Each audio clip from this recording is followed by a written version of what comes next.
Now then, we're going to look in more detail at our first widget, the text view. So we can see it right there, both in the component tree and in the app preview. That is the text view that we're given by default in this app. So let's zoom in and see it in a bit more detail. There we go. So hello world is the standard starting point for all new apps and new app developers. But let's customize that a little bit. So we can start by just double clicking on it, and you can see we're then given the option to change the text and change the ID if we want to. So just to try it out, I'll change the text to hello Rob, and the ID we don't actually need at this point, but we will need it later on to be able to refer to this text view in our code and maybe change it or make it appear or disappear or bigger or smaller or whatever we want to do to it. So I'll call it hello Rob text view for now. And then you can see that update straight away. And let's just have a quick run of the app. We'll choose our emulator that I've created a couple of videos ago, just to make sure that the change that we've made here is reflected in the app itself. And there we go. So that has updated. I've also got a message that Instant Run has been applied to the current activity. Instant Run is a new feature in Android Studio 2, which makes running changes to your app much quicker. So if, for example, I wanted to change this to hello Dave, you can then see that the play symbol has got a little lightning next to it. And if I then click that and go back to the emulator, then it's not exactly instant, but it's pretty quick. And what happens is it's just that activity is updated and restarted, which means that when you're testing around playing with an app, you don't have to relaunch the whole app, waiting 30 seconds or so for the app to update. So it's really great for experimenting and tinkering, although if you make major changes to your app, it will, in many cases, have to do the full relaunch. But for now, this will definitely save us a lot of time as we're experimenting with text views. So for now, I'm going to hide the log area at the bottom because we don't really need it. And let's zoom out a little bit there. All right, so let's just first see how we can add a new text view if we want to. So we just drag in from the left-hand side, and then you can see as we drag it around, we're given various options. You may remember I mentioned a relative layout a couple of videos ago, and this is what we're working with. So we're dragging it in to our relative layout. So for example, if I laid it there, that would be aligned to the parent, which is the dotted orange box around the edge there on the left, and it will be aligned below the Hello Dave label. So if I now drag Hello Dave down, then the new text view is dragged down with it. I'm going to use Command Z to undo that, take it back to where we were before, and Command Z again to get rid of the new text view. And let's just drag it in again and just see what the options are, and just spend a bit of time messing around with this so we can align it to the top right, for example. So there is the top and right of the parent, i.e. in this case the relative layout, the container. If I drag it down a bit, then that's aligned to the top of the Hello Rob text view, or it could be aligned to the bottom of the Hello Rob text view, or I can center it in the middle. I can center it vertically as well, etc., etc. So this is now centered in the middle of the activity. And if I switch, for example, to a Nexus 10 tablet view, then it's still centered in the middle of the screen.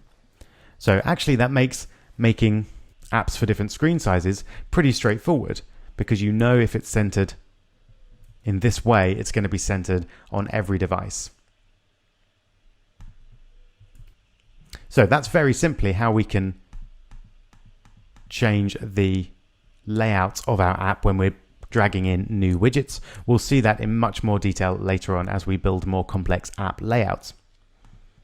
For now though, let's get rid of that text view and go back to our Hello Dave as it is now. And when you want to customize a widget, it's this properties area that you're going to be spending most of your time. So I'm not going to go into these in massive detail. As you can see, there's lots of them, but I'll just pick out the most important ones for now. So the width, first of all, this is the width of the whole of the text view. So at the moment, wrap content is just the width of the content. But I could change it to, for example, fill the parent, and that would then fill the relative layout, which is the parent for this text view. Same with the height. I can use fill parent or match parent.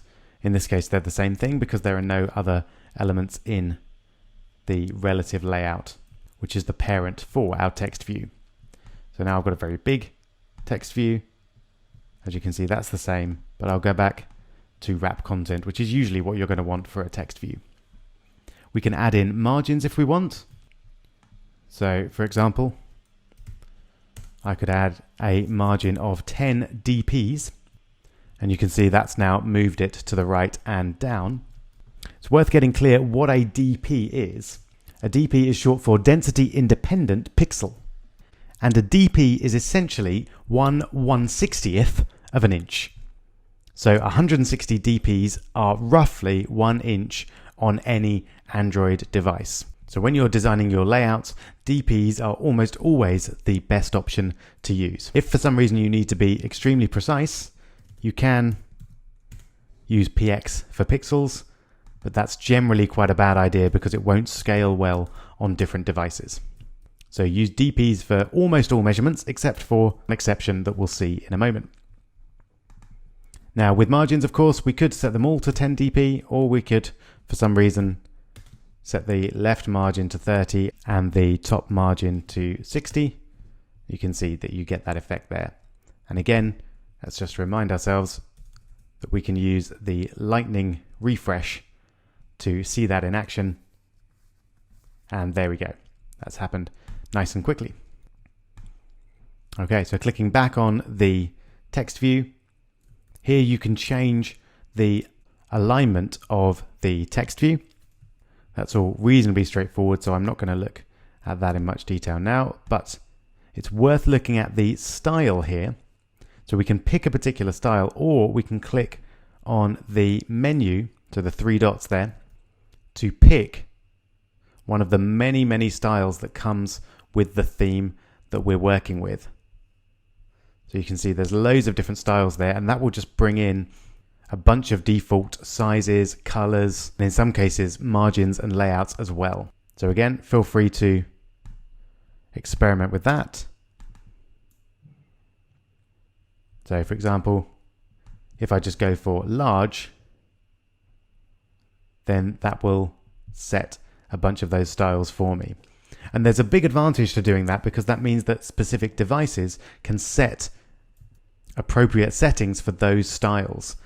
You're letting the device choose how your app displays, which is often a good idea because it means your app will display well on that device. But sometimes you might want to be very specific about how your app is styled, and then you might want to specify it yourself.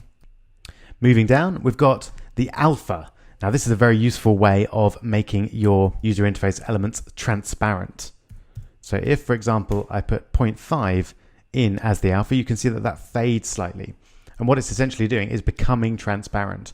So if there was an image behind that, I would start to see the image through the text. We'll be using alpha in many places in the course, but we'll just leave it as the default for now.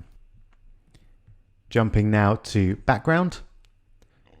So again, looking at the options in the 3 dots, that's how I'd recommend using a background. I can now choose from a whole range of colors. I'll go for a sort of yellowy, muddy sort of a background.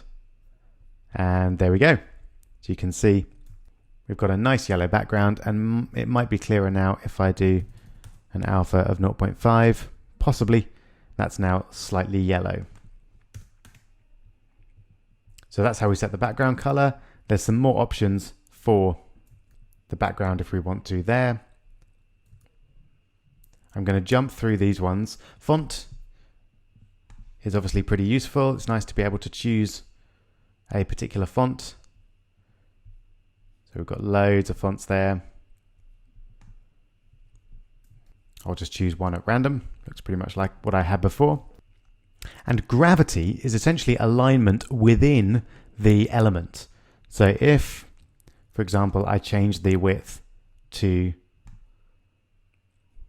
go full width, other than the margin, of course, I can then change my gravity to align to the right. And as you can see, there's various other options for gravity as well, with centering, filling, etc., etc. So gravity is how you align your element content within the element itself. I can change the height. We've got the ID, as we saw before. Some various options for input, which we don't really need here. Letter spacing. If there are links within it, we can choose whether to make those clickable or not. Then we've got maximum, minimum heights. We've got some padding, which is much like a margin, but it's within the element itself. So if you've got a background, it's useful to have a little bit of padding so it doesn't go all the way to the edge of the element. Various other options. We can change the text from there if we want to. Change the text color. So once again, if we click on the three dots, we can change that to, let's go for a red bit of text. And we can change the text size. And this is the one exception that I mentioned earlier to DPs, and I'd recommend using SPs for text. So if we change this to something like 20 SP, then it turns out to be a little bit smaller than the default that we had there. Now an SP is short for scale independent pixel, and essentially it's the same as DP, but it's also affected by the user's setting for the text zoom level. So if, for example, a user wants to have all of their text a little bit bigger, they can set that in the Android default settings, and the SP will then be affected by that. So again, it will need your design to be a little bit more fluid, but it will be more usable by the user if they need larger text. Because they're visually impaired, then that will be reflected in your text if you use SPs. So essentially the shorthand is to use DPs for everything except text, and then use SPs for text only.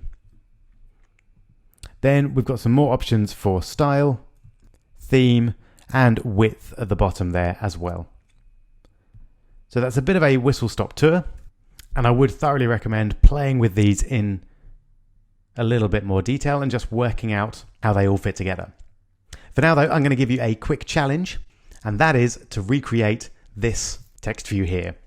So it's centered, it's got a nice bit of padding, it's pretty big. The text itself is just off black and the background is green. So nothing too tricky there. You should be able to recreate that using what we've just learned. So I'll give you a moment to pause the video and make the text view. Go for it.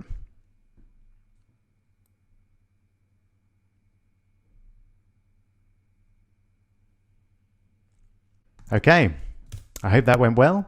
So I'm going to start by dragging in my text view.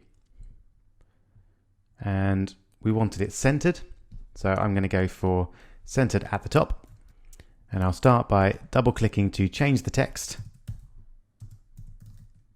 to my great app. Fabulous.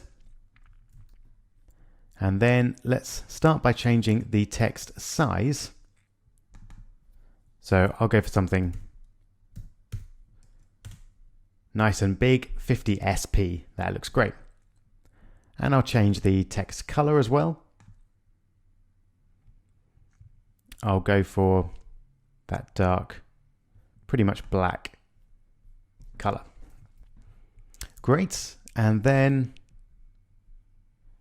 we want to add in a bit of a background. So